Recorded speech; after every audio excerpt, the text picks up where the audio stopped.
কোনটা সাইলেন্ট করো। Sure is silent. দেখো নাহিদ, আমার সাথে রিলেশন রাখতে হলে আমাকে সময় দিতে হবে। আমার সাথে যতক্ষণ থাকবা পুরোটা অ্যাটেনশন আমার চাই। আর আমার সাথে বসে তুমি ফোনে থাকবা, ফোন চালাবা, আমার একদমই সহ হয় না। নো প্রবলেম, আমি শুধু তোমার সাথে। Attention please. সরি সবাইকে ডিস্টার্ব করার জন্য। আমার বন্ধু নাহিদ, ওকে এখানকার সবাই চিনে। আমার বন্ধু এখন পর্যন্ত অনেকগুলো মেয়ের সাথে রিলেশন করার ট্রাই করছে, বাট আনফরচুনেটলি সে একজনের সাথেও কন্টিনিউ করতে পারে নাই। তার কারণ হিসেবে দোষ দেওয়া হয়েছে আমাকে, কারণ যতগুলো মেয়ের সাথে সে রিলেশন করার ট্রাই করেছে সবগুলো মেয়ের মধ্যে কোনো না কোনো প্রবলেম ছিল, আর আমি সেই প্রবলেমগুলো ধরাই দিছি।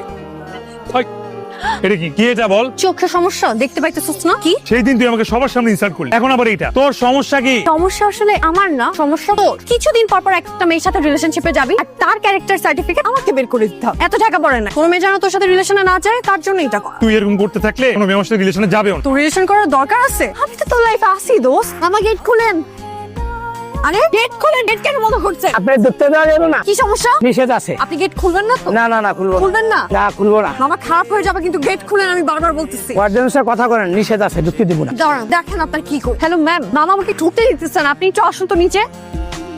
ম্যাম আজকে আসলে হয়েছে, এটা তোমার প্রতিদিনের ঘটনা। রাত কয়টা বাজে? হোস্টেলে তো কিছু নিয়ম কারণ আছে নাকি? তুমি কোনো নিয়ম মানো না, যখন খুশি আসো, যখন খুশি বের হয়ে যাও। ফাইজলামি পাইছো না? পুরা হোস্টেলের মেয়েরা তোমার নামে কমপ্লেইন করছে, তুমি নাকি কোনো কাজ করো না, মেয়েদেরকে দিয়ে সমস্ত কাজ করো। তোমার গার্জিয়ানকে কল করো, আগে তোমার গার্জিয়ানের সাথে কথা বলবো, তারপরে তোমাকে ঢুকতে দিব। আর কখনো হবে না, এটাই লাস্ট টাইম।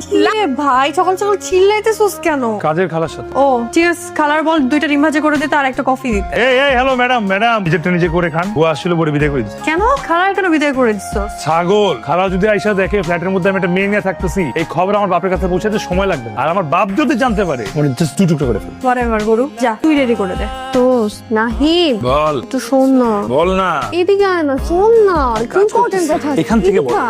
এদিকে আয়। কি হইছে? ফোনটা দে না, চার্জ। তোর পায়ের কাছে ফোন রাখা তুই আমার ওইখান থেকে উঠে নিয়ে আসছিস? জানা না প্লিজ, আমার একটু ভালো লাগছে না। তুই অসুস্থ? না চলস পারুম না, আমি গেলাম। প্লিজ দে না, উঠেই তো গেছোস, এখন দিলে কি হবে? দে না প্লিজ। কেরোগে কি হইছে? পেট ব্যথা করতেছে। মেডিসিন খা। মেডিসিন নাই আমার কাছে। গরম পানি খা। গরম পানি খেলে কমবে না। আমি তোর একটা মেডিসিনের নাম লিখে দিতেছি, ওটা একটু এনে দে। আচ্ছা কালকে সকালে এনে দিবি। এই গরু, আমার এখনই লাগবে ওইটা। যা প্লিজ। বুঝছি তোরে কেন হোস্টেল থেকে বাইর করিস। নাম টেক্সট কর আমার।